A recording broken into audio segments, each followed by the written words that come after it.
જોઈ રહ્યા છો એનએન ન્યૂઝ. હું છું એન્કર અર્પિતા પટેલ. હવે જોઈએ અગત્યના સમાચાર. તારીખ 29 માર્ચ 2024ના રોજ ભારતીય રાષ્ટ્રીય કોંગ્રેસ અને ઇન્ડિયા ગઠબંધનના સુરત લોકસભાના લોકલાડીલા ઉમેદવાર શ્રી નિલેશ કુંભાણીના લોકસભા મત વિસ્તારના કતારગામ વિસ્તારના કોંગ્રેસ અને આપના કાર્યકર્તાઓને સંયુક્ત મીટિંગ અને આગામી ચૂંટણીલક્ષી તૈયારી કરી.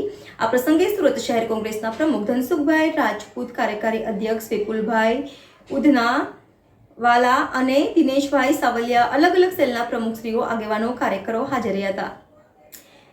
NN news Surat. દર્શક મિત્રો, તમારી આસપાસ બની રહેલી અવનવી ઘટનાઓ વિશે જાણવા માટે એનએન ન્યૂઝને લાઇક કરો, શેર કરો, સબસ્ક્રાઇબ કરો અને બેલ આઇકન પ્રેસ કરો, જેથી આપને નોટિફિકેશન્સ મળતી રહે.